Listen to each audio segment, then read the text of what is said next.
it do, what it is, lads and ladettes. It's your boy Dakota Griswold of Gamers, Nerds, and Geeks United. Welcome back to Yesterday Today. This, of course, is the show where I bring you some of the biggest gaming news you may have missed from yesterday, today. And jumping right into the appetizers, there's some interesting stuff here, right? Any G.I. Joe fans out there? I'm not the biggest G.I. Joe fan. I didn't fully grow up on G.I. Joe. It was more of an 80s cartoon. But what I did see, I definitely enjoyed. Shout out to my brother. He was a big G.I. Joe fan and Thundercats fan growing up. But I've also always appreciated it. And now, you know, they're giving us something new here. No, we're not getting a new cartoon, a new movie. We're randomly getting a G.I. Joe game. It's called G.I. Joe Operation Blackout, and it's coming out soon, October 13th. They randomly dropped it on us.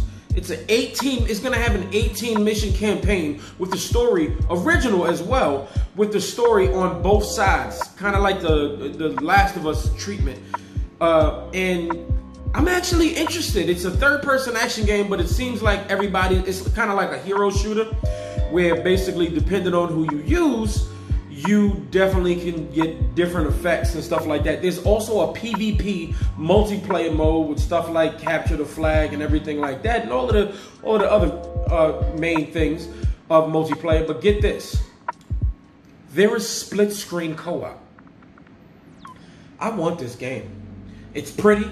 It's coming out to all current gen systems. Not Stadia. I didn't say anything about Stadia, but you got PS4, Xbox One, and Nintendo Switch. Now, if it runs well on a Nintendo Switch, it'll be swell to play locally. And if I gotta get it on Xbox or PS4, whatever. But I'm really hoping that it's a fun game. It looks pretty. It looks okay. It looks cool. The narration, not the narration, the voice work seems pretty good. And it seems like Mark Hamill is actually doing the voice of Cobra. We'll see as details unfold, but I didn't even expect to spend this much time on this one story, but I'm actually kind of interested in this. It really actually looks cool. It looks fun. Local co-op and multiplayer. All right, let's move on. And as I, just early this morning, maybe late, early yesterday morning and late the night before, maybe, I want to say that this news broke, but Shin Megami Tensei 3, the Nocturne HD remastered, is coming out. It's coming out in Japan this year and coming out everywhere else next year, but I don't know if Dante was originally in the original version, but it appears so. This is coming to you from Nintendo Life, and basically they said he was in the devil when you picked Maniacs mode. Basically, you could play as him, but now he's $10 DLC in the remastered version. And it just took me. I wasn't really that into JRPGs back in the day, especially when this came out. I'm not even into Shin Megami Tensei 4 or 5, as I should say. I'm not really into that, but it seems interesting. And then when you got crossovers like Capcom allowing them to use Dante, I'm really interested to see what's going on with this. If any super hardcore JRPG fans that also like Shin Megami Tensei, let me know down in the comments below what's up here, because that's interesting and it really caught me off guard. I said, that's kind of cool. And lastly, for the last piece of the appetizer, some are gonna be okay with this and some aren't gonna like it. And honestly, I can see why a lot of people aren't liking it. Well, remember Control from last year? Well, if you've played it, you've absolutely loved it. I played a little bit of it. Bought it from a friend at a nice discounted rate, and I played through a good chunk of it, and it's very fun. It's a very good game. I love Remedy, and I love the stuff that they do. But here's what I don't like.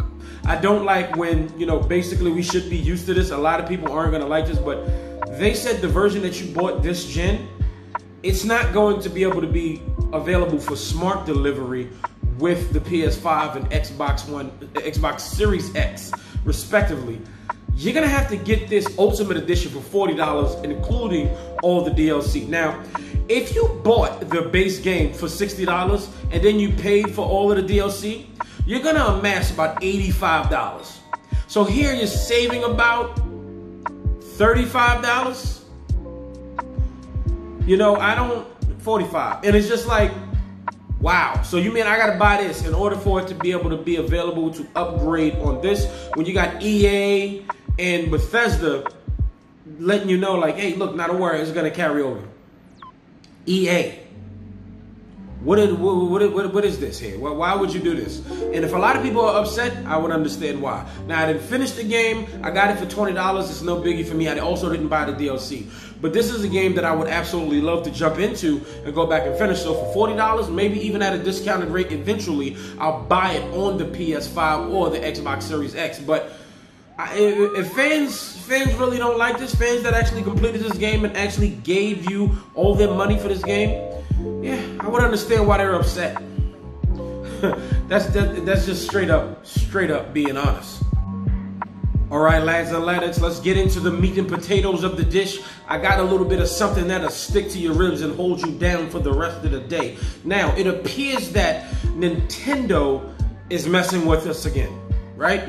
Nintendo Europe and Nintendo UK, both, I don't know why specifically these regions, both tweeted out a picture of my man Mario sitting there chilling in his swimming trunks with stars on it and his sunglasses on his head, possibly sitting next to margaritas. We know Nintendo is not really, it ain't orange juice, okay? I know that's a mixed drink. Mario's a grown man, okay? Back in the day, they said he was 21 years old and he was from Brooklyn. Shout out to Brooklyn. Yeah. Anyway, so basically, Mario is just chilling on vacation, and people are thinking, especially me, thinking that on an island, mind you, people are thinking that maybe they're teasing Mario Sunshine. This year is still the 35th anniversary of Mario, and that rumored collection still nowhere to be found. It's been heavily rumored. We've been hearing here and there about this direct and that direct, and they still haven't shown any of it. But we still have no idea about the bigger games Nintendo was putting out this year. And with this being the 35th year anniversary collection possibly happening, Mario Sunshine deserves a second shot. People thought the game was good, but the camera was terrible and the controls weren't all the best. And then with possible Mario 64, I'm getting excited the more I talk about it, because these are a lot of Mario games that I did not get a chance to go and finish. Super Mario Sunshine, Super Mario Galaxy 1 and 2, and Super Mario 64, games I never got a chance to really play. I'm interested in it. Nintendo, I appreciate what y'all are doing, but seriously, okay, we got Pikmin in October. We don't think no Metroid is coming at all. And with this happening, we're pretty sure it's no Metroid, but I would love some Mario. Some 3D Mario. And I'm not like everybody else. You remaster Mario 64, that penguin is going off the edge. And I will feel nothing. You understand me? Nothing. Moving on to the next story, and well, so you remember one of those canceled Star Wars games that happened? It was called Project Ragtag. Well, Ben Hansen, who used to work on the project, he said that EA canceled it, and this was going to be probably the greatest Star Wars gaming experience ever. And they said it was supposed to be about 12 hours. And he said, I think we would have had made the best Star Wars game ever made. The story and the setup and the characters, like, man, it was set up for success. What we had to execute was going to take a while.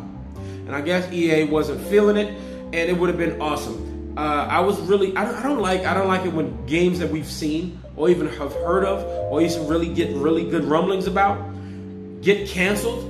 It's really upsetting, because Star Wars 1313 was definitely that Uncharted meets Star Wars type game that we were looking for, and they canceled that, and then nothing to be said. You know, in this game, Amy Hennig was also attached to it. Amy Hennig, who also wrote Uncharted, who was a big heavy hand in Uncharted, she wrote this. Could you imagine what that would have been like? Hopefully long ago are the days where EA is canceling promising projects, and hopefully we can get a Jedi Fallen Order Part 2. Titanfall 3, please. Another great game. So I'm really excited, and you know, I'm glad to hear certain stuff like this resurface. Maybe they can live this dream or relive this dream, and hopefully we get to see something of, maybe they go indie and just, maybe we get to see something that an idea of what they originally wanted to do. Now, I had to throw this in here because I love Kingdoms of Amalur. It's coming out 4 days after my birthday, 4 days after Tony Hawk 1 and 2 remastered. September 4th is Tony Hawk remastered on my birthday, and then the 8th of Kingdoms of Amalur Re-Reckoning. But the thing is about Kingdoms of Amalur Re-Reckoning, wow, I don't know if I like that name every time I say it. I really don't. But I do like the game. Well, there's going to be 2 editions. One is just going to be standard or anything like that. Nothing else special has been announced. But there's a Re-Reckoning Collector's Edition, and it comes with a figurine, some cards, a soundtrack, a big box with a freaking figurine. It's $109, and it's not bad. The base game itself is $40, and that's not bad for 2 of the biggest pickups in September. Tony Hawk and Kings of Amalur, $40.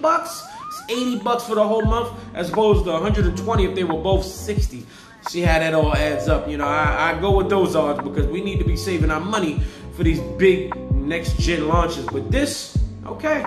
No steelbook, so I'll be getting the standard edition. It's all good on that, but hey, this figurine is pretty awesome. Now let's move on to the next story. Well, Ghost of Tsushima is getting a digital deluxe upgrade. Basically, if you've already bought the base game, well, now you can upgrade for about $10.99, and it comes with the digital mini art book, 1 technique point, a charm of Hachiman's favor, and the Hero of Tsushima skin set. And of course, a 45-minute behind-the-scenes documentary on the game and in-game goodies, of course. So, hey, look, if you haven't upgraded and you were curious, this is in no way, shape, or form giving me the steel case that I want and deserve, but it's all good. It's always good to just get another technique point. And this game is a phenomenal game. It's definitely worth the money. I don't even know if there's any DLC coming out, but after I'm finished with this, this is a game I would absolutely love to jump into. The last time I played a game and enjoyed it this much as far as combat, not just shooting, but like combat, was Sleeping Dogs. Yeah, they remastered it for this gen, but I'm talking about originally on the 360. I played all, in the PS3 of course, I played all of the DLC.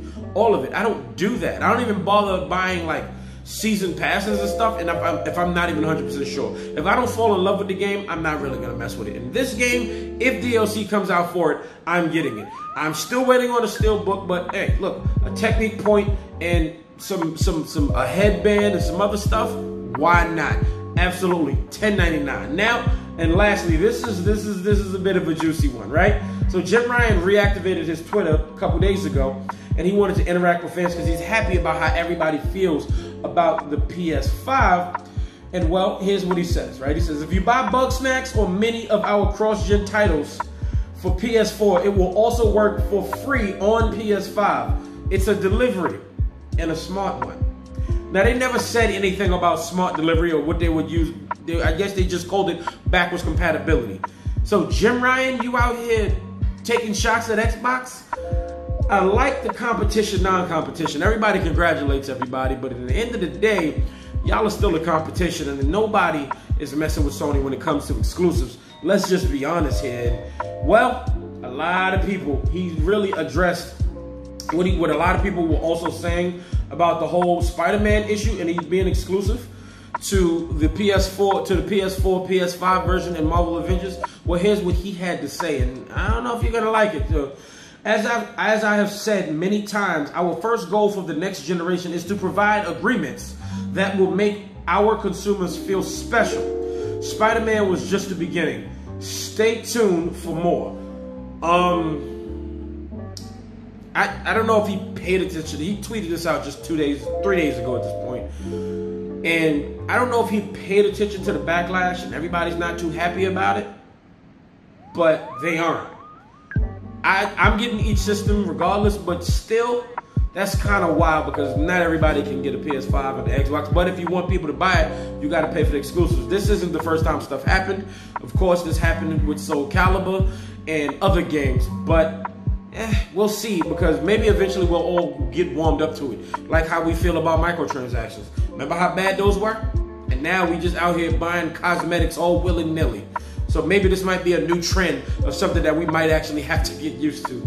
I don't know. I have no idea at this point. But, you know, PlayStation, they really haven't let me down in a while. The PS4 is an absolutely phenomenal system with an absolutely more phenomenal library. I absolutely trust them, especially when it comes with their exclusives. If they want me to play there, I'm going to play there, absolutely. Especially when they doing stuff like this. They're playing hardball out here. Yo, buy our system. Yo, we know y'all loyal. Come on. PS5 then sold over 110 million systems. we know y'all want to stick with us. So y'all gonna complain, but y'all gonna play as Spider-Man, right?